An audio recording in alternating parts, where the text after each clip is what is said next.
እንደምን አላችሁ የእግዚአብሔር ቤተሰቦች? ከእግዚአብሔር ከአባታችን ከጌታም ከኢየሱስ ክርስቶስ ጸጋና ሰላም ለእናንተ ይሁን።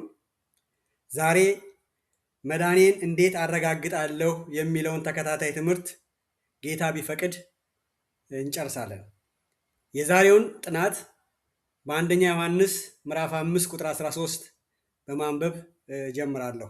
ወገኖቼ በማስተዋል የእግዚአብሔርን ቃል እንስማው። እንዲህ ይላል አንደኛ ዮሐንስ ምዕራፍ 5 ቁጥር 13 የዘላለም ሕይወት እንዳላችሁ ታውቁ ዘንድ በእግዚአብሔር ልጅ ስም ለምታምኑ ይህን ጽፌላችኋለሁ።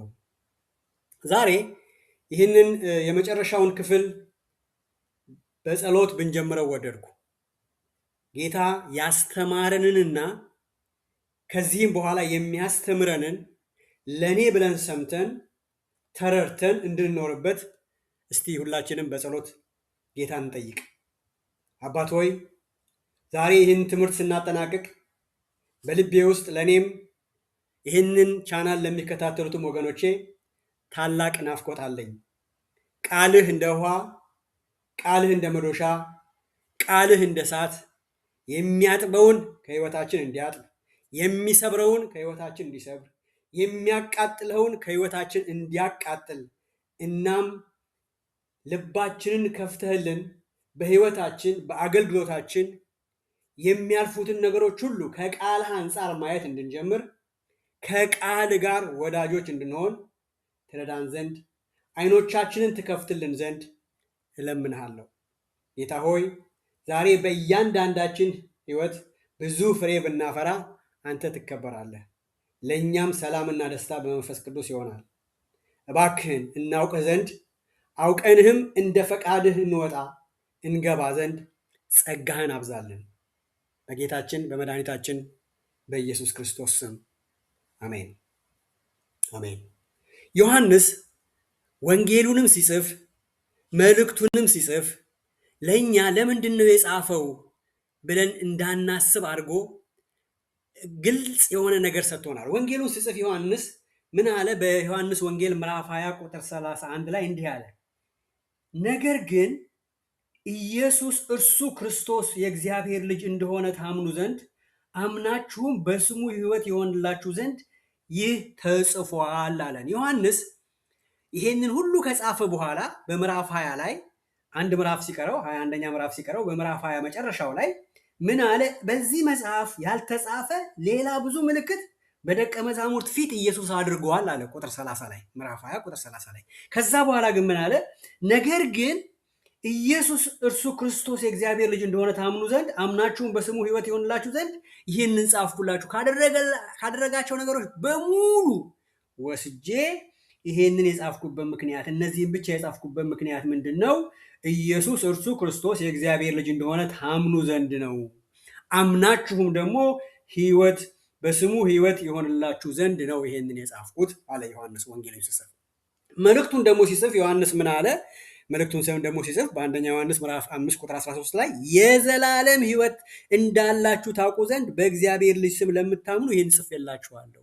መልእክቱን ደግሞ የጻፍኩት ለምንድን ነው? እናንተ በእግዚአብሔር ልጅ ስም የምታምኑ ሰዎች የዘላለም ሕይወት እንዳላችሁ ታውቁ ዘንድ ይህንን መልእክት ጽፌላችኋለሁ አለ። የአንደኛ ዮሐንስ መልእክት ዋና ዓላማ መዳንህን እንዴት ታውቃለህ ለሚለው ጥያቄ ግልጽ መልስ የሚሰጥ ሁሉም ሊያነበው የሚገባ በእውነት አንድ ሰው በእምነት መሆኑን ለማወቅ እንደ መመርመሪያ ራስን መፈተሻ አድርጎ ሊጠቀምበት የሚችል መጽሐፍ ነው። ሁላችንም እንደምንስማማው ወይም እንደምንረዳው መዳንን ጸሎት በመድገም አናረጋግጥም። ጸሎት የደገመውንም ዛሬ ድንሃል ብሎ እንዲህ አይነት ቃል ማውጣት የሰባኪዎች ስልጣን አይደለም። የሚያድን ጌታ ብቻ ነው። ማረጋገጫውም ከቃሉ ነው። የዘመኗ ቤተክርስቲያን በአብዛኛው የእግዚአብሔር ቃል ላይ የተመሰረተ ሕይወት ምዕመኑ እንዲኖረው ቃሉን በአግባቡ ስላላስተማረችውና ምዕመኑም ለቃሉ ያለው ጥማት አናሳ ስለሆነ ዛሬ በጣም ብዙዎች በሕይወት ያሉ እየመሰላቸው ጠፍተዋል። እደግመዋለሁ። የዘመኗ ቤተክርስቲያን በአብዛኛው ሁሉም ማለት አይደለም፣ በአብዛኛው የዘመኗ ቤተክርስቲያን የእግዚአብሔርን ቃል የተመሰረተ ሕይወት ምዕመኑ እንዲኖረው ቃሉን በአግባቡ ስላላስተማረችውና ምዕመኑም ራሱ ለቃሉ ያለው ጥማት አናሳ ስለሆነ ዛሬ በጣም ብዙዎች በሕይወት ያሉ እየመሰላቸው ጠፍተዋል። አብዛኞቹ እሁድ ወይም ኮንፍራንስ አያመልጣቸውም። እከሌ እዚህ ይሰብካል ከተባለ ክርስቶስን ሳይሆን እከሌን ስለሚከተሉ በእንዲህ አይነት ጉባኤ የመጀመሪያው ናቸው። በሳምንቱ ውስጥ ግን ዱር ውስጥ ነው ያሉት። እግዚአብሔርን አያውቁም፣ እግዚአብሔርን አይፈሩም። ነገር ግን የቤተ ክርስቲያን አዘውታሪዎችና የኮንፈራንስ አዳማቂዎች ናቸው። አንዳንዶች የእግዚአብሔርን ስራ ወይም አገልግሎት ስለሚያከናውኑና እግዚአብሔር ለማስደሰት በሚሞክር መልኩ በጣም ሃይማኖተኞች ስለሆኑ ከእግዚአብሔር ጋር ያሉ ይመስላቸዋል።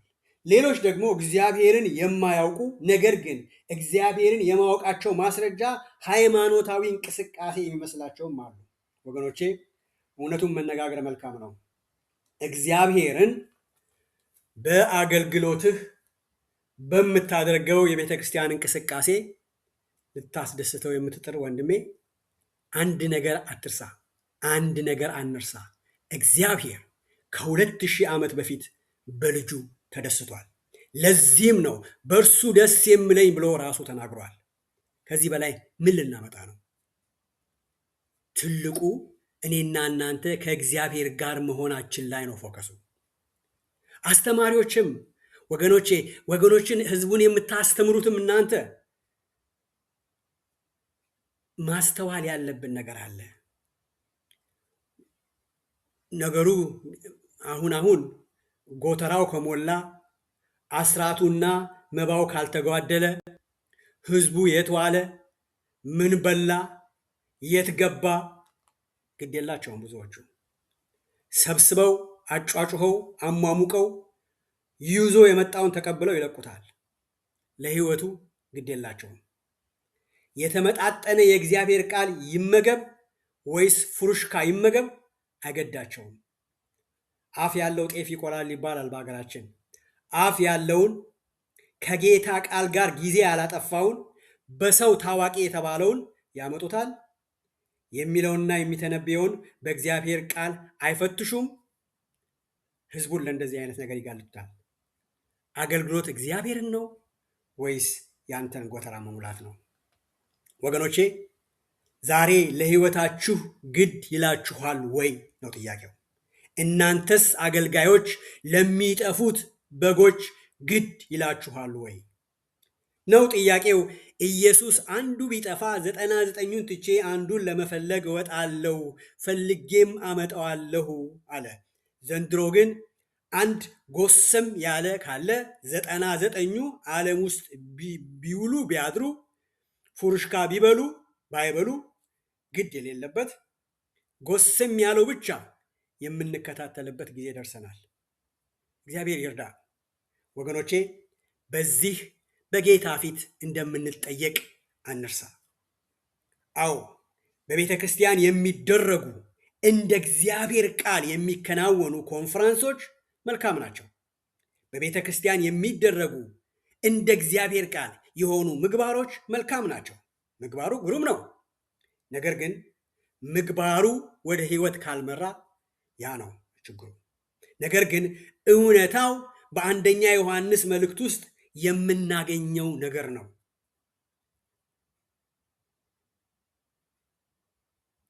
በእውነት በጌታ ከሆንን፣ በእውነት ከዳንን፣ በእውነት ክርስቲያን ከሆንን በግል ህይወታችን የሚገለጡ የሚታዩ እውነታዎች አሉ። በእውነት በጌታ ከሆንን፣ በእውነት ከዳንን፣ በእውነት ክርስቲያን ከሆንን በግል ህይወታችን የሚገለጡ የሚታዩ እውነታዎች አሉ። ከነዚህም ውስጥ ባለፉት ጥናቶች እንዳየነው የመጀመሪያው የእውነተኛ ክርስቲያን ህይወቱ በብርሃን መመላለስ ነው ብሎናል ዮሐንስ። ይህ ማለት የእግዚአብሔርን ባህሪ የሚያንጸባርቅና ከእግዚአብሔር ፈቃድ ጋር የሚስማማ የአኗኗር ዘይቤ የሚኖር ነው። ይህ ሲባል መጠየቅ ያለበት በሕይወቴ ውስጥ ያለው እውነታ ምን ይመስላል? የአኗኗር ዘይቤ ምን ይመስላል? በጨለማ ውስጥ ነኝ ያለሁት ወይንስ በብርሃን ነው እየተመላለስኩ ያለሁት ብለን ራሳችንን መጠየቅ ያለብን፣ ሁላችንም ራሳችንን መጠየቅ ያለብን ነገር ይመስለኛል። በመቀጠል በሁለተኛነት ያየነው እውነተኛ ዳግም የተወለደ ሰው ለኃጢአት ስሜታዊ ነው። ኃጢአትን ሲያይ ያንገሸግሸዋል ነው ያልነው። በኃጢአት አይዝናናም። መንፈስ ቅዱስ ኃጢአትን ሲያሳይህ እንዴት ነው መልስህ ብለን ነው ባለፈው የተነጋገርነው። ዓለም ደስታዋ በኃጢአት ነው። መዝናኛዋ በኃጢአት ቀልዶች ነው። አንተስ በኃጢአት ቀልዶች ትዝናናለህን? አላደረግኩት ምን አለ ብስቅ ብለህ በኃጢአት ቀልድ ትስቃለህን? ወገኖቼ እዚህ ላይ ቆም ብለን ማየት አለብን። ከዚያም በሶስተኝነት ያየነው የእግዚአብሔርን ትእዛዝ በሕይወታችን መጠበቅ መጀመርን ነው ያየነው።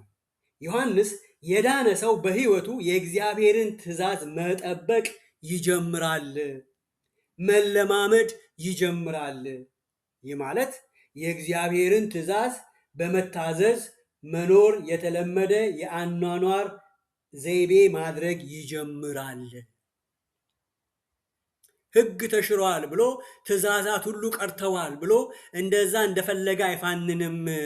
እንደውም በአዲስ ኪዳን የጠበቀ ሕግን የተሰጠን።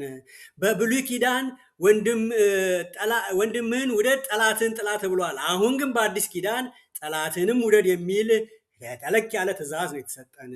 ትእዛዛቱን መታዘዝ በሕይወታችን የተለመደ ዘይቤ ማድረግ እንጀምራለን። በእውነት ከዳንን ነው ያለን ዮሐንስ። አዎ ይህን ሲል አዎ ክርስቲያን በሕይወት ዘመኑ ከእውነት መንገድ ሊወጣና ሊሮጥ ይችላል። አዎ ያለመታዘዝ ሕይወት ውስጥ ሊገባ ይችላል። አዎ ነገር ግን በዕብራውያን 12 እና በሌሎች በእግዚአብሔር ቃል ውስጥ ባሉ ጥቅሶች መሰረት እስከሚጠፋ ግን ወደ ክፋት አይሮጥም። እግዚአብሔር በተግሳጽ ይመልሰዋል። ምክንያቱም እርሱ እግዚአብሔር አባቱ ነውና። እንዴት ነኝ ነው አሁን? የት ነኝ ነው አሁን? እኔ ብሎ ራስን ማየት ወገኖቼ መልካም ነው የእግዚአብሔርን ቃል ስናጠና። ከዚያም ዮሐንስ በእርግጥ ዳግም የተወለደ ሰው ክርስቶስ እንደተመላለሰ እርሱም እንደዛ ይመላለሳል ብሎናል። እንደ ኢየሱስ ለመመላለስ ፍላጎትህ እንዴት ነው? ፍላጎትሽ እንዴት ነው? ትንሽ ልጅ አባቱ የሚያደርገውን ለማድረግ እንደሚጥር አንተስ አንቺስ እርሱን የሃይማኖትህን ጀማሪና ዋና የሆነውን ኮፒ ለማድረግ ትጥራለህ ወይ? ሕይወት በቃል ብቻ ሳይሆን ወይም በለበስከው ቲሸርት ላይ ያለ ጥቅስ ሳይሆን ሕይወት ከዚያ የሚያልፍ እውነታ ነው። እንዴት ነህ ነው ያልነው ባለፈው። በመጨረሻው ባለፈው ጥናት ወንድምህን ትወዳለህ ሆይ? የእግዚአብሔር መንፈስ ይኖርብኛል፣ በጌታ መንፈስ ነው የማገለግለው፣ በጌታ መንፈስ ነው መውጣት መግባቴ እያልክ ወንድምህን የማትወድ ከሆነ ውሸታም ነህ፣ እውነት በውስጥህ የለም ብሎናል ዮሐንስ። እነዚህንና ከዚህ በመቀጠል የምናያቸውን ድኛለሁ በሚል ሰው ሕይወት ውስጥ ሊከሰቱ የሚገባ መንፈሳዊ እውነታዎችን በጣም ልናጤናቸውና በሕይወታችን አሉ ወይ ብለን ልናያቸው የሚገባቸው ነገሮች ናቸው። በየጊዜውም ደግሞ ልንፈትሻቸው የሚገቡ ነገሮች ናቸው። ወገኖቼ አንዴ ድኛለሁ፣ አንዴ ንስሐ ገብቻለሁ ብለን ዝም ብለን የምንተው አይደለም። ንስሐችን በየጊዜው፣ እምነታችን በየጊዜው መሆን ያለበት ነገርም እንደሆነ ተነጋግረናል።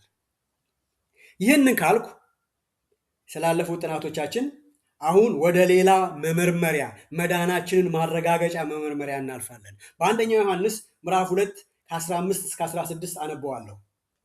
ዓለምን ወይም በዓለም ያሉትን አትውደዱ። በዓለም ያለው ሁሉ እርሱም የሥጋ ምኞትና የዓይን አምሮት፣ ስለ ገንዘብም መመካት ከዓለም ስለሆነ እንጂ ከአባት ስላልሆነ ማንም ዓለምን ቢወድ የአባት ፍቅር በእርሱ ውስጥ የለም። ዓለምን ሆነ በዓለም ያሉትን አትውደዱ አለ። ማንም ዓለምን የሚወድ ከሆነ የአባት ፍቅር በእርሱ ውስጥ የለም። በዓለም ላይ ያለው ሁሉ ከአብ አይደለም። ማንም ያንን አይውደድ ነው ዮሐንስ የሚለን። ይልቁንም ዓለምንና በውስጡ ያለውን የናቀ እናም የእግዚአብሔርን ፈቃድ የሚያደርግ ለዘላለም ይኖራል ነው ዮሐንስ እያለን ያለው። በዚህ መመሪያ አኳያ አሁን በወንጌላውያን አብያተ ክርስቲያናት እየታየ ያለው እውነተኛ ነገር ክርስቲያን መሆንንና ለዓለም የሚቃጠል ፍቅር ቢኖር ምንም አይደለም አይነት የአኗኗር ትምህርት ዘይቤ አይታይምን? ምን እያልኩ ነው? እዚህ ላይ ምንም አይደለም። ዋናው በጌታ መሆኑ ነው፣ በጌታ መሆኗ ነው። ሌላው ህይወቷ ቀስ ብሎ ይስተካከላል። ዋናው ጌታን ማወቁ ነው፣ ዋናው ጌታን ማወቋ ነው ይባል የለ ወገኖቼ? ይህን አይነት ጌታን ማወቅ አጋንንት ከሚያውቁት በምን ተለየ ነው? ጌታን አወቀ የምንለው ጌታስ እርሱን አውቆት ይሆን? እርሷን አውቋት ይሆን? ለዚህ ነው በቤተ ክርስቲያን ውስጥ አሁን እያልኩ ያለሁት በአሁኗ ባለችው ቤተ ክርስቲያን ውስጥ በወንጌላውያን ቤተ ክርስቲያን ውስጥ እውነተኛው ነገር ምንድን ነው? ክርስቲያን መሆንና ለዓለም የሚቃጠል ነገር መኖር ያልኩት ለዚህ ነው። ብዙዎች ዛሬ በጌታ ናቸው፣ እንደፈለጉ ይሆናሉ። ስለዚህ ምን እንላለን? ምንም አይደለም፣ ዋናው በጌታ መሆኑ ነው እንላለን። በእርግጥ በጌታ ሆኗል ወይ ነው ጥያቄው። እንኳንም ከቸርች አልጠፋ አሉ አንድ አባት ልጃቸው በመጥፎ ሁኔታ ውስጥ የገባባቸው። ወገኖቼ ከቸርች አለመጥፋቱ ነው ዋናው እየተባሉ የቸርች አቴንዳንሳቸው እየተቆጠረላቸው በህይወት ግን የጠፉ ስንቶች ይሆኑ? ይልቁንም በዚህ በምዕራቡ ሀገር የሚኖሩ ከሰኞ እስከ አርብ ዱር ውለው ዱር የሚያድሩ የእግዚአብሔር ቃል የማያከብሩ ለቤተሰቦቻቸው የማይታዘዙ አባትና እናታቸውን የማይፈሩ ቤተ ክርስቲያንን የማይፈሩ ለጌታ ቃል ደንታ የሌላቸው ቅዳሜና እሑድ ግን ክርስቲያን ለመሽተት ከቤተ ክርስቲያን የማይጠፉ ስንቶች ይሆኑ? ቤተ ክርስቲያን እያወቀቻቸው ምንም አይደለም፣ ዋናው ጌታን ማወቃቸው ነው፣ ጌታ ይህን ይቆጥርላቸዋል በማለት የምታባብላቸው ስንቶች የሆኑ? ወገኖቼ ጌታን አወቁት ወይስ ጌታ አወቃቸው? የቱ ይሆን ሚዛን የሚደፋው? አንድ ነገር አንርሳ፣ አጋንንትም ጌታን ያውቁታል፣ ያውም ይንቀጠቀጡለታል ይላል የእግዚአብሔር ቃል። ወገኖቼ እስቲ በአንድ ቀላል ምሳሌ ልል የፈለግኩትን ለመግለጽ ልሞክር። እዚህ ላይ እንግሊዝ አገር ወዳለው የንጉስ ቤተ መንግስት ሄጄ እኔ ማለት ነው ንጉስ ቻርልስ ሶስተኛን አውቃቸዋለሁ፣ እሳቸውን ልጎበኝ ነው የመጣሁት ብል ቀኑን ሙሉ የበር ጠባቂዎችን ብጠይቅ የሚያስገቡኝ ይመስላችኋል?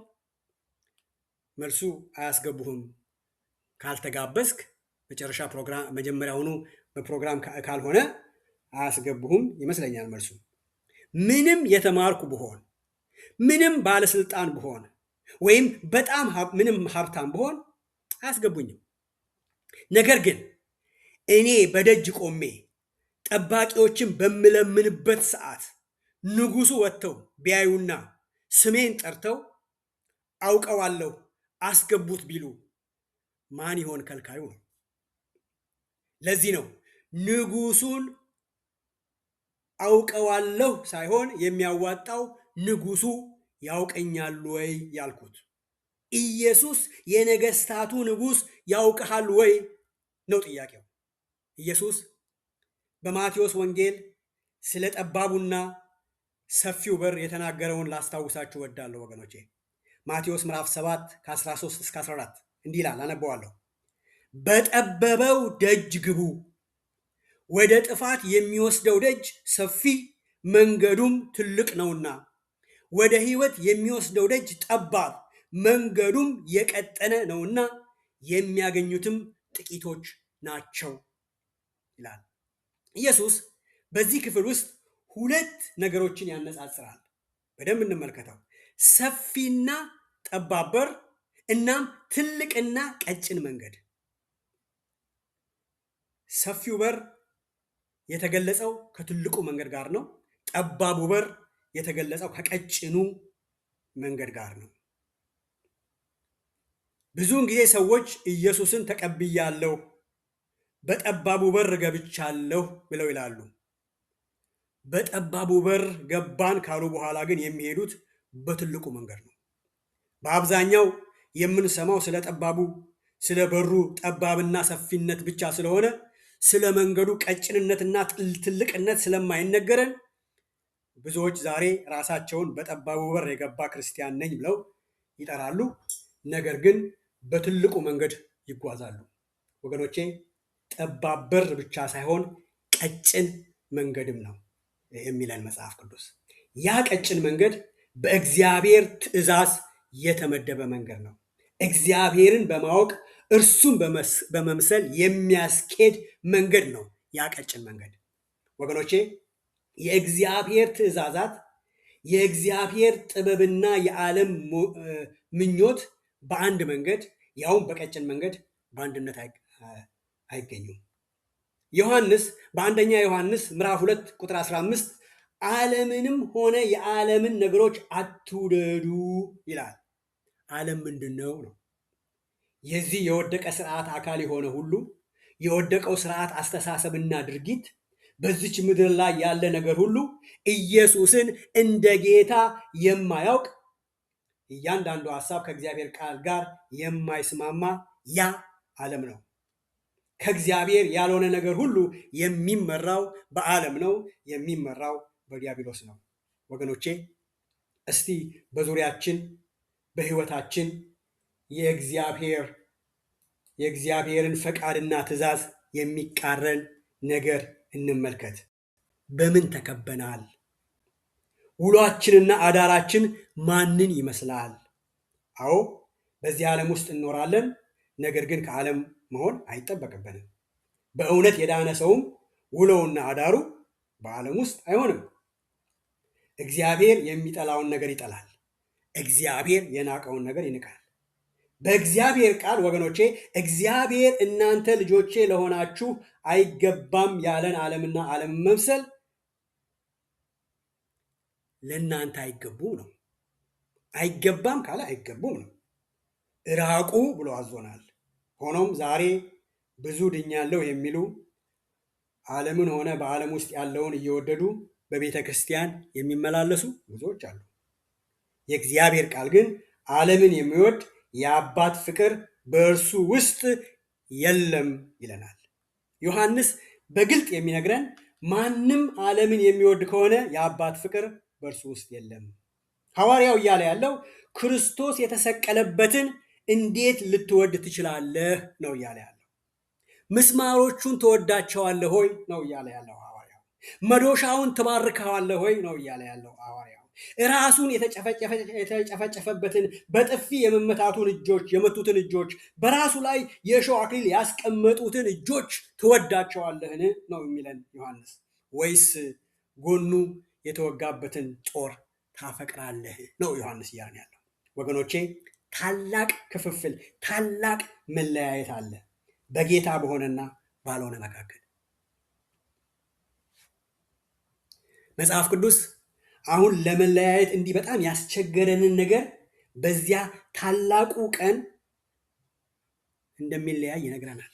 በዛ በታላቁ ቀን ግን በጎች፣ ፍየሎች ተብለው ይለያያሉ ብሎናል። ዛሬ ከባድ ነው ቤተክርስቲያን ውስጥ ማን ምን እንደሆነ ለመለየት። ነገር ግን ያ ታላቁ ቀን ሲመጣ በጎችና ፍየሎች ይለያያሉ ነው የሚለን። የትኛው ትሆን አንተ? የትኛው ትሆኛ አንቺ ነው። ዮሐንስ በዓለም ያለው ሁሉ፣ እንደገና ደግሞ አለው በዓለም ያለው ሁሉ የሥጋ ምኞት፣ የዓይን አምሮት ከአብ ሳይሆን ከሰይጣን ከዓለም የሆነ ነው። የእግዚአብሔርን ፈቃድ የማይስማማው ምኞት ሁሉ የሥጋ ምኞት ነው ይለናል። አንተ በክርስቶስ የተወለድክ የራስህ አይደለህም። በእርግጥ በጌታ ከሆንክ በህይወትህ የአንተ የራስህ አይደለም። በህይወትህ ውስጥ ያለው ሁሉ የእግዚአብሔር ነው።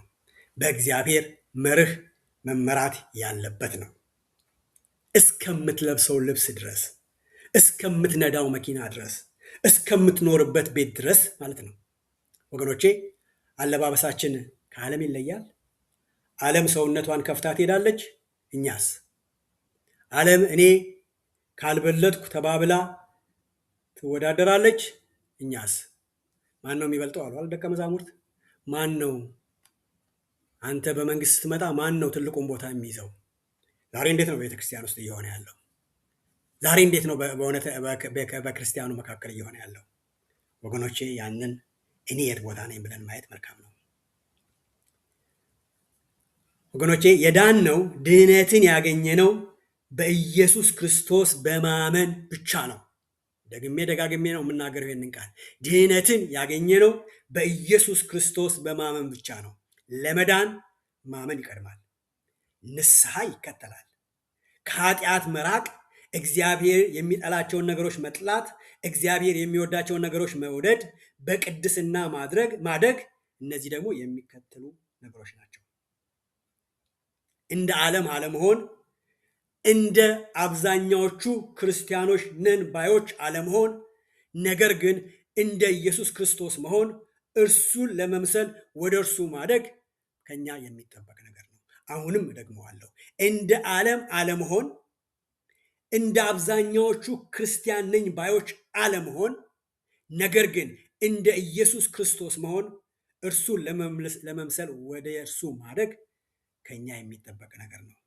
ወገኖቼ ብዙውን ጊዜ ብዙዎች ዛሬ ራሳቸውን ከጌታ ቃል አንጻር ከማየት ይልቅ ራሳቸውን ከሌሎች ጋር እያወዳደሩ እኔ ከገሌ እሻላለሁ፣ ወይም እርሱ አገልጋዩ እንኳን ህይወቱ የኔን ነው የሚመስለው፣ እኔ እንደምዋሽ ይዋሻል፣ እኔ እንደማማ ያማል እያሉ ስለዚህ በጥሩ ሁኔታ ላይ ነኝ ይላሉ። ወገኖቼ አገልጋዩም ሆነ ሌላው አማኝ በጠባቡ በር ገብቻለሁ የሚሉ ነገር ግን በሰፊው ጎዳና እየተራመዱ ያሉ ቢሆኑስ ነው ጥያቄው። በጠባቡ በር የገባ በቀጭን መንገድ ይጓዛልና እንደ ኢየሱስ አባባል። ሌላው የመዳናችን ማረጋገጫ መመርመሪያው ሐዋርያው የሚሰጠን በአንደኛ ዮሐንስ ምዕራፍ 2 ቁጥር 13 እንዲህ ይላል። ይቅርታ፣ በአንደኛ ዮሐንስ ምዕራፍ 2 ቁጥር 19 እንዲህ ይላል። አነበዋለሁ። ከእኛ ዘንድ ወጡ፣ ዳሩ ግን ከእኛ ወገን አልነበሩም። ከእኛ ወገንስ ቢሆኑ ከእኛ ጋር ጸንተው በኖሩ ነበር። ነገር ግን ሁሉ ከእኛ ወገን እንዳልሆኑ ይገለጡ ዘንድ ወጡ ይላል። ይህ ማለት እውነተኛ ክርስቲያን ከሌሎች እውነተኛ ክርስቲያኖች ጋር ይጸናል ማለት ነው። ብዙውን ጊዜ ሰዎች አንድ ሰው ወደ ቤተ ክርስቲያን ቢመጣና ወደ ህብረቱ ከተቀላቀለ በኋላ በተለያየ ምክንያት ወደ ሌላ አጥቢያ ቤተ ክርስቲያን ሲሄድ ይህን ጥቅስ ሲጠቀሙበት ይስተዋላል። እርሱ ክርስቲያን አይደለም፣ ከኛ ጋር አልቆየም ይላሉ። ዮሐንስ ግን በዚህ ክፍል የሚለን ሌላ ነው። ክርስቲያን ነኝ የሚል ሰው ነገር ግን ከማንኛውም የመጽሐፍ ቅዱስ አካል ጋር ከማንኛውም ጤነኛ ህብረት ጋር የማይኖሩ ሰዎችን ነው ዮሐንስ እያለ ያለው። በአብዛኛው የቤተ ክርስቲያን አገልጋዮች እንዲህ ሲሉ ይሰማል። ወገኖቼ እሱ ከኛ ጋር ነበረ፣ እዚህ ቤተ ክርስቲያን መስርቶ ነበር፣ አብሮን ነበረ፣ ከዛ ግን ወጣ፣ ስለዚህ መጽሐፍ ቃሉ እንደዚህ እንደሚል ይላሉ። ኖ ዮሐንስ እያለ ያለው ክርስቲያን ነኝ የሚል ሰው ነገር ግን ከማንኛውም የመጽሐፍ ቅዱስ አካል ጋር ከማንኛውም ጤነኛ ህብረት ጋር የማይኖርን ነው እያለ ያለው። እሱ ውሸቱን ነው፣ መጀመሪያውኑ ክርስቲያን አይደለም ነው ዮሐንስ እያለ ያለው። ዛሬ ደግሞ በአብዛኛው የቤተ ክርስቲያን አገልጋዮች እንዲህ ሲሉ ይሰማሉ። ብዙ ሰዎች ዛሬ እየዳኑ ነው፣ ነገር ግን በቤተ ክርስቲያን ውስጥ አይቆዩም። ብዙ ሰዎች እንደገና እየተወለዱ ነው፣ ነገር ግን በፊት በር ገብተው በኋላ በር እየወጡ ነው ይላሉ። ለዚህም ችግሩ መፍትሄው የሚባለው በአብዛኛው ደቀ መዛሙርትነት እናስተምር ነው። እንዳመኑ ጌታን ተቀበልኩ እንዳሉ ወዲያው ይማሩ ይባላል። ወገኖቼ ደቀ መዝሙርነት ማስተማር መልካም ነው። ነገር ግን ከዚያ መቅደም የነበረበት ነገር በፊት በር ገብተው በኋላ በር የሚወጡበት ምክንያትን ማጥናት ነው። በእርግጥ በፊት በር ገብተው በኋላ በር የሚወጡት በእርግጥ ዳግም ተወልደዋል ወይ?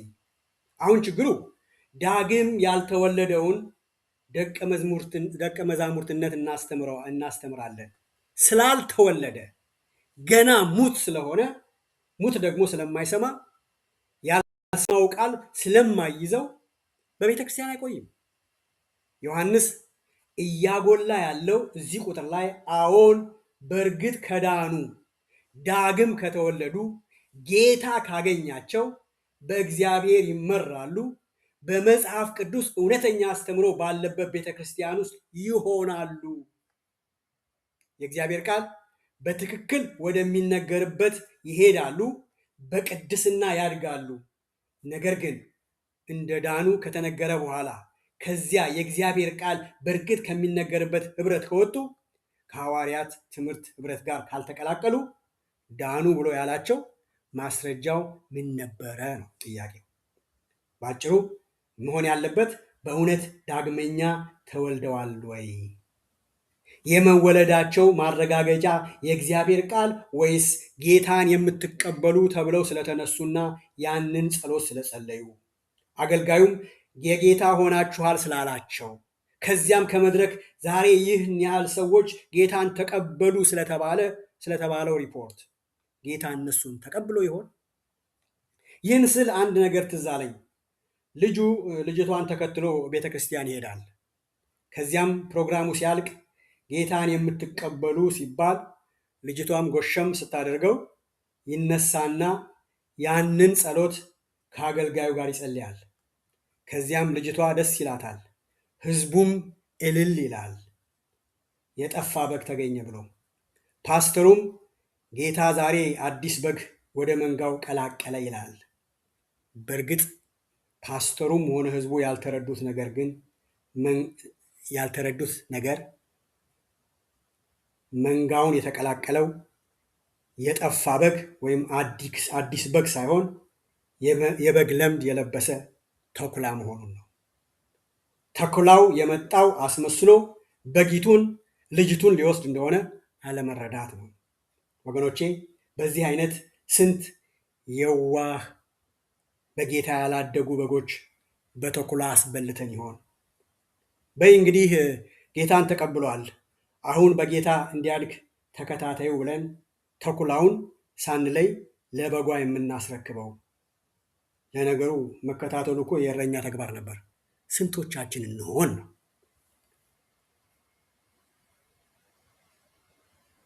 እስቲ የዮሐንስ ወንጌል ምዕራፍ 10 ቁጥር 26 እስከ 28 እናንብብ። ዮሐንስ ወንጌል ምዕራፍ 10 ቁጥር 26 እስከ 28 እንደዚህ ይላል። እናንተ ግን እንደነገርኳችሁ ከበጎቼ ስላልሆናችሁ አታምኑም። ከበጎቼ ስላልሆናችሁ አታምኑም። በጎቼ ድምፄን ይሰማሉ፣ እኔም አውቃቸዋለሁ፣ ይከተሉኝማል። እኔም የዘላለምን ሕይወት እሰጣቸዋለሁ፣ ለዘላለምም አይጠፉም። በዚህ ክፍል ላይ ኢየሱስ እሱን ሊሰሙ ብዙዎች ተሰብስበዋል። ብዙዎች የሚናገረውን ሰምተዋል። ኢየሱስ ግን ሁሉን ስለሚያውቅ በጎቹ ያልሆኑትን ምን አለ? የነገርኳችሁን ሰምታችኋል፣ ነገር ግን በጎቼ ስላልሆናችሁ አታምኑም አላቸው። በጎቼ ብትሆኑ ድምፄን፣ አስተምሮዬን ታምኑ ነበር። አሁን የእኔ ድምፅ፣ የእኔ አስተምህሮ አታምኑም ብትሰሙትም። ስለዚህ እኔን አታውቁኝም፣ እኔም እናንተን አላውቃችሁም። የማታምኑበት ምክንያት በጎቼ ስላልሆናችሁ ነው። በጎቼ ስላልሆናችሁ የእግዚአብሔር የተመረጡ አካል አይደላችሁም። ሃይማኖተኛ ትመስላላችሁ፣ የሃይማኖት ስርዓቱን ሁሉ ትፈጽማላችሁ፣ ቃሉን ትሰማላችሁ፣ ተራችሁ ሲደርስም ቃሉን ታነባላችሁ፣ ነገር ግን ስለማታምኑ የእግዚአብሔር ምርጦች አይደላችሁም። ኢየሱስ እያለ ያለው ከኔ ጋር የሚቆዩት በእግዚአብሔር ኃይል እንደገና የተወለዱ ናቸው እንጂ ጌታን ብትቀበል ይህና ያ ይሆንልሃል፣ ኑሮ ይሳካልሃል ተብለው የተሰበሰቡ አይደሉም። በእርግጥ የጌታ በጎቹ ነን ወይ ነው ጥያቄው። መንፈስ ቅዱስ በሕይወታችን ይህንን ይመሰክርልናል ወይ ነው ጥያቄው ወገኖቼ። አሁን ሌላውን የመዳናችንን ማረጋገጫ መመርመሪያ እንመልከት። አንደኛ ዮሐንስ ምዕራፍ 2 ከ22 እስከ 23 አነበዋለሁ። ክርስቶስ አይደለም ብሎ ኢየሱስን ከሚክድ በቀር ውሸተኛ ማን ነው? አብንና ወልድን የሚክድ ይህ የክርስቶስ ተቃዋሚ ነው ይላል። እንደገና አነበዋለሁ። ክርስቶስ አይደለም ብሎ ኢየሱስን ከሚክድ በቀር ውሸተኛ ማን ነው? አብንና ወልድን የሚክድ ይህ የክርስቶስ ተቃዋሚ ነው። ቁጥር 23 ወልድን የሚክድ ሁሉ አብ እንኳን የለውም፣ በወልድ የሚታመን አብ ደግሞ አለው ይለናል። ዮሐንስ እዚህ ላይ በግልጽ የሚናገረው ንግግር እኔ በጌታ ድኛለሁ የሚል አብ ደግሞ የሌለው በአብ የማያምን ውሸተኛ ነው፣ ክርስቶስን አላገኘውም፣ በጌታ አልዳነም ነው ዮሐንስ የሚለን። እውነተኛ ዳግም የተወለደ መጽሐፍ ቅዱስ ስለ ኢየሱስ ክርስቶስ ማንነትና ስለ አብ የሚያስተምረውን ሁሉ ይቀበላል። ኢየሱስ ክርስቶስ እሱ እግዚአብሔር እንደሆነ ሙሉ በሙሉ ይቀበላል። ወልድን ከካደ አብ የለውም፣ ወልድን ብቻ ነው የማምነው ካለ አብ ከሌለው ውሸተኛ ነው። በአጭሩ በሐዋርያት መሰረት ላይ ያልተመሰረተ እምነት አለኝ የሚል ውሸተኛ ነው የሚለን ዮሐንስ። አዎ ይህ በአብዛኛው በወንጌላውያን አብያተ ክርስቲያን ውስጥ ችግር አይደለም። ነገር ግን በወንጌላውያን ቤተ ክርስቲያን የኢየሱስ ክርስቶስ ጌትነት ጎልቶ አይነገርም፣ ጎልቶ አይሰበክም። የኢየሱስን አዳኝነት ስናጎላ ጌትነቱን እርሱ እንዲህና እንዲህ አድርግ ሊል የሚችል የጌትነት ስልጣን እንዳለው መዘንጋት የለብንም። ያ ግን በቤተ ክርስቲያን አይነገርም። ጌታን ከተቀበልክ ጌታ እንዲህና እንዲህ ያደርግልሃል ብቻ ሳይሆን ጌታን ስትቀበል አንተ ሳትሆን የህይወት ጌታ የሚሆነው እርሱ ነው። እርሱን ካገኘ በኋላ በህይወትህ ሙሉ የጌትነት ስልጣን የእርሱ ነው ተብሎ አይነገርም። ያ ግን መነገር አለበት ወገኔ። ኢየሱስን እንደ ጌታ ተቀብልኸዋል ወይ ነው ጥያቄው። ነው ወይስ እንደ አዳኝ ብቻ ነው የተቀበልከው? ኢየሱስን እንደ ጌታ ተቀብልሃል ወይስ በህይወትህ ዛሬም ጌታው አንተ ነህ? ብዙ አማኝ ኢየሱስን አዳኝ አድርጎ ይቀበላል። እንደ ጌታ ለመቀበል ግን ብዙ ጊዜ ይፈጅበታል። ወገኖቼ ጌታ አዳኛችንም ጌታችንም እንደሆነ አንዘንጋ። በአጠቃላይ የክርስቶስ ሙሉ ስብዕና በቤተ ክርስቲያን ሲሰበክ ነው ድነት እውን የሚሆነው። እንደገና ደግሞ አለው በአጠቃላይ የክርስቶስ ሙሉ ስብዕና በቤተ ክርስቲያን ሲሰበክ ድነት እውን ይሆናል። ያለበለዚያ ግን ኢየሱስ አዳኝ ነው ብለን ጌትነቱን ሳንነግረው ያንን ሰው አምጥተን እሱ ያድነኛል አዳኝ ነው በሚል ብቻ ያንን ሰው ከወሰድነው ግማሽ ወንጌል ነው እየሰጠን ያለ ነው። ወገኖቼ በእርግጥ በ6 ወር የተወለደ ልጅ አይነት ነገር ነው የምናደርገው። እንዴት ነው? በአንደኛ ዮሐንስ ምዕራፍ 2 ቁጥር 29 ሌላውን የመዳናችንን ማረጋገጫ መመርመሪያ እናገኛለን። ከዛ በፊት ግን በ6 ወር የተወለደ ልጅ አያድግም ወይ ልትሉኝ ትችላላችሁ። ሊያድግ ይችላል። ነገር ግን እስከሚያድግበት ድረስ 9 ወር እስከሚሞላው ድረስ ከዛ በኋላ ከእናቱ ወር ከወጣ በኋላ ብዙ ስቃይን ያበላል። ጌትነቱን እስከሚያውቅ ድረስ የኢየሱስን ጌትነት በደንብ እስከሚረዳ ድረስ ብዙ ስቃይ ይበላል። መጀመሪያ ግን ነግረነው እዛው ውስጥ ፊድ አድርገነው ሲወለድ ግን ሁሉ ነገር መልካም ይሆናል ነው ልል የፈለግኩት። በአንደኛ ዮሐንስ ምዕራፍ 2 ቁጥር 29 ሌላው የመዳናችን ማረጋገጫ መመርመሪያ እናገኛለን። አንደኛ ዮሐንስ ምዕራፍ 2 ቁጥር 29 አነበዋለሁ። ጻድቅ እንደሆነ ካወቃችሁ ጽድቅን የሚያደርግ ከእርሱ እንደተወለደ እወቁ። ጻድቅ እንደሆነ ካወቃችሁ ጽድቅን የሚያደርግ ሁሉ ከእርሱ እንደተወለደው ይወቁ። ዮሐንስ አሁን በግልጽ እየተናገረ ነው። ልብ ላለው እያለ ያለው ኢየሱስ እርሱ ጻድቅ መሆኑን ካወቅህ አንተም ጽድቅን አድርግ። ጽድቅን ካደረግ ከእርሱ ነህ።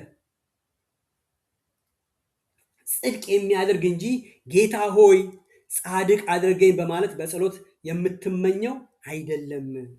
መጸለይ መልካም ቢሆንም ጽድቅ ያንተን እርምጃ ይፈልጋል። ጽድቅ ማድረግን እግዚአብሔር ጻድቅ ነው ብለህ ከተናገርክ አንተ ጽድቅን አድርግ። ጽድቅ ማድረግ ማለት የእግዚአብሔርን ሕግ ወይም ፈቃድ ማክበር ነው ወገኖቼ። እግዚአብሔር ጻድቅ ነው ካልክ የህይወት ዘይቤ የእግዚአብሔርን ፈቃድ ሕግ የሚያሟላ ይሆናል እንጂ እግዚአብሔር ጻድቅ ነው ብለህ የዘመርክ አንተ ከእግዚአብሔር ሕግ የሚቃረን አታደርግም። አትዋሽም፣ አታማም፣ አትሰርቅም፣ በሐሰት አትመሰክርም፣ ጉቦ አትቀበልም፣ በመማፀኛ አትፈርድም፣ የወንድምህን አትመኝም፣ ይልቁንም ባልንጀራህን እንደ ራስህ ትወዳለህ እንጂ። የት ነን? በዚህ አንጻር ነው። በዚሁ በአንደኛ ዮሐንስ ምዕራፍ 3 ቁጥር 3 እንዲህ ይላል፣ በእርሱም ይህን ተስፋ የሚያደርግ ሁሉ እርሱ ንጹሕ እንደሆነ ራሱን ያነጻል ይላል። ተስፋውን ምን እያለ ነው? ተስፋውን በኢየሱስ ላይ ያደረገ ሁሉ ራሱን ያነጻል። ልክ እንደ ኢየሱስ ንጹሕ ነው። ወገኖቼ እኔ እንዲህ እላለሁ፣ ክርስቲያን መሆናችንና መዳናችንን ከሚያረጋግጡልን ታላላቅ ማስረጃዎች አንዱ ራሳችንን እያነጻን መሆናችን ነው። እግዚአብሔር ሉዓላዊ ነው። ስለሆነም እሱ ቅዱስ ያደርገኛል፣ እኔ ምንም ማድረግ የለብኝም ትል ይሆናል። ወንድሜ አዎ እግዚአብሔር ሉዓላዊ ነው። ይህ ሉዓላዊ የሆነው ጌታ ደግሞ ለአንተ ጸጋ ሰጥቶሃል። ያ ጸጋ ደግሞ አንተ የጌታን ሕይወት ለመለማመድ በምታደርገው እንቅስቃሴ ሁሉ ኃይል ይሆንሃል። ስለዚህ የእግዚአብሔርን ጸጋ ተጠቅመህ ወደ እግዚአብሔር ታድጋለህ። ወገኖቼ እግዚአብሔር የእርሱ የሆኑትን ቅዱስ ለመሆን እንዲጥሩ ያዛል። ቅድስናን ለመለማመድ ቅድስናን በሕይወታችን እንዲታይ በጸጋ ኃይል እኛ መጸለይ አለብን። እግዚአብሔርን መፈለግ አለብን። የእግዚአብሔርን ቃል ማጥናት አለብን። ላጠናነው ቃል መታዘዝ አለብን። መንፈሳዊ ልምዶቻችንን ማከናወን አለብን። በቅዱሳት መጽሐፍ የተሰጠንን ቅድስና መፈለግ አለብን እንጂ እርሱ ሉዓላዊ ነው፣ እርሱ ይቀድሰኛል እያልክ ከእግዚአብሔር ቃል ይልቅ ሌላ የምታነብ ከሆነ ከመጸለይ ይልቅ ጊዜ በሶሻል ሚዲያ የሚጠፋ ከሆነ በዚህ ሁሉ ሕይወትህ የማይወቀስ ከሆነ ወገኔ የሰማኸው ግማሽ ወንጌል ነው። ግማሽ ወንጌል ደግሞ ቤተ ክርስቲያን ሊያቆይህ ይችላል፣ ነገር ግን አያድንህም። እደግመዋለሁ፣ ግማሽ ወንጌል ቤተ ክርስቲያን ውስጥ ሊያቆይህ ይችላል፣ ነገር ግን አያድንህም። ወንድሜ በሕይወትህ ብዙውን ጊዜህን የሚወስደው እግዚአብሔር የሚወዳቸውን ነገሮች በማከናወን ወይስ እግዚአብሔር ተው ይቅርብህ ያለህን ነገሮች በማድረግ? እስቲ አንድ ጥያቄ ልጠይቅ። እስቲ አንድ ወረቀት አውጥተህ ባለፉት 2 ሳምንታት በሕይወት ያለፍክባቸውን ነገሮች ጻፍ። በሁለት ክፍለህ እግዚአብሔር የሚወደውና እግዚአብሔር የማይወደው ብለህ፣ ከዚያም በነገሮቹ ላይ በግምት ስንት ሰዓት እንዳጠፋ ከፊት ለፊታቸው ጻፍና የቱ እንደበለጠ ተመልከት። መጽሐፍ ቅዱስ ስታነብ፣ ስትጸልይ፣ ከወንድሞች ጋር ክርስቲያናዊ ሕይወት ስታደርግ ወይስ በነውራቸው ከሚስቁት ጋር ነውራቸው በሚዲያቸው እየሰማ ስትስቅ ወይስ ከወንድሞች ጋር ክርስቲያናዊ ያልሆነ ህብረት ስታደርግ? ወንድሜ ዓለም ኃጢአት ያስቃታል። አንተስ ያስቅሃል? የትኛው ነው ሚዛን የደፋው ነው? አንተ ያስቅሃል ወይስ ያሳዝንሃል? እግዚአብሔር ይርዳን። ወገኖቼ እስቲ በጌታ ቃል ውስጣችንን እንመግበውና ውጫችንን እንየው ነው ጥያቄው። እንየው እስቲ ውጫችንን። በቃሉ ቅድስና ውጭህ ይሞላል። ውስጥህ ሲመገብ ውጭህ ያንጸባርቃል። ቁጥር 4 እንዲህ ይላል በዛው ምዕራፍ ላይ ኃጢአት የሚያደርግ ሁሉ አመፃን ደግሞ ያደርጋል፣ ኃጢአትም አመፅ ነው። ምን ሊለን ነው ዮሐንስ እየሞከረ ያለው? ኃጢአት ትንሽ ስህተት ብቻ ሳይሆን ኃጢአት በእግዚአብሔር ፊት ፍጹም የማይታጠፍ አመፃ ነው እያለ ያለው። አመፀኛ ደግሞ ከሆንክ የክርስቶስ ተቃዋሚ መሆንህ ነው። እናም እንደ የህይወት ዘይቤ አድርገው ኃጢአትን የሚተገብሩ ዘወትር ኃጢአታቸውን የሚወዱ ልባቸው ለጌታ ያልተሰበረ ዳግም ያልተወለዱ ናቸው ነው ዮሐንስ እያለ ያለው። በዛው ምዕራፍ ቁጥር 5 ላይ አነበዋለሁ። እርሱም ኃጢአትን ሊያስወግድ እንደተገለጸ ታውቃላችሁ፣ በእርሱ ኃጢአት የለም። እዚህ ላይ ዮሐንስ ተመሳሳይ ነገር እያለን ያለው እርሱ ብርሃን ነው፣ በእርሱ ጨለማ የለም። ስለዚህ በጨለማ ውስጥ የምትመላለሱ ከሆነ የእርሱ አካል አይደላችሁም። ነገር ግን ጽድቅን ካደረጋችሁ ከኢየሱስ ናችሁ። ከእግዚአብሔር ሕግና ቃል ውጭ የሚኖሩ አመፃን የሚያደርጉ በእርሱም ከእርሱም አይደሉም። ኃጢአትን ልማድ የሚያደርግ ሁሉ እርሱን አያውቀውም ነው ዮሐንስ ያለን። ቁጥር 6 ላይ ደግሞ እንደዚህ ይነዳል፣ በእርሱ የሚኖር ሁሉ ኃጢአት አያደርግም፣ ኃጢአትን የሚያደርግ ሁሉ አላየውምም አላወቀውም ይለናል። ዮሐንስ ደግሞ ደጋግሞ እየተናገረ ያለው በጨለማ ውስጥ የምትመላለሱ ከሆነ የእርሱ አካል አይደላችሁም፣ ጽድቅን ካደረጋችሁ ግን ከእርሱ ናችሁ። ከእግዚአብሔር ሕግና ቃል ውጭ የሚኖሩ አመፃን የሚያደርጉ ሁሉ በእርሱ አይደሉም። ኃጢአትን በልማድ የሚያደርጉ ሁሉ ጌታን አያውቁም፣ ዳግም አልተወለዱም ነው ዮሐንስ እያለን ያለው። ወገኖቼ አጽንኦት ልሰጠው የምፈልገው ዮሐንስ እውነተኛ ክርስቲያን ኃጢአት የሌለበት ነው እያለ አይደለም። ኃጢአት የሌለበት ኢየሱስ ብቻ ነው። ነገር ግን ዮሐንስ የሚናገረው እውነተኛ ክርስቲያን ዳግም የተወለደ ሰው በኃጢአት ልምምድ ውስጥ አይዘፈቅም፣ ኃጢአትን አይለማምድም፣ ይልቁንም እግዚአብሔርን የመፈለግ ሕይወት ይኖረዋል። ይህንን ሲያጎላው ዮሐንስ በቁጥር 7 ላይ ልጆች ሆይ ማንም እንዳያስታችሁ ተጠንቀቁ፣ እርሱ ጻድቅ እንደሆነ ጽድቅን የሚያደርግ ጻድቅ ነው፣ ኃጢአትን የሚያደርግ ቁጥር 8 ከዲያብሎስ ነው፣ ዲያብሎስ በመጀመሪያ ኃጢአትን ያደርጋል ይላል። ይህንን ቁጥር 7 ጀምሮ ያለውን ቃል እንግሊዘኛውን ስናነበው ሊትል ችልድረን ብሎ ነው የሚናገረው። እናንተ ትንንሽ ልጆች ማንም እንዳያሳስታችሁ እርግጠኛ ሁኑ። ትናንሽ ልጆች በቀላሉ ይታለላሉ። ስለሆነም ዮሐንስ ተጠንቀቁ፣ እናንተ በእምነታችሁ ትንንሽ የሆናችሁ ነገር ግን በጌታ ቤት 20 ዓመት 30 ዓመት 40 ዓመትም የቆያችሁ በእምነታችሁ ትንንሽ የሆናችሁ እግዚአብሔር ያላለውን እግዚአብሔር እንዲህ ይለኛል የሚለንን ነቢይ ባይ ተከትላችሁ የምትዞሩ የዘመኗን ቤተክርስቲያን ካወጣን ማለት ነው ተጠንቀቁ ነው የሚለን ዮሐንስ። በጌታ እያደጋችሁ ያላችሁም እናንተ ትናንሽ ልጆች ተጠንቀቁ ነው እያለን ያለው።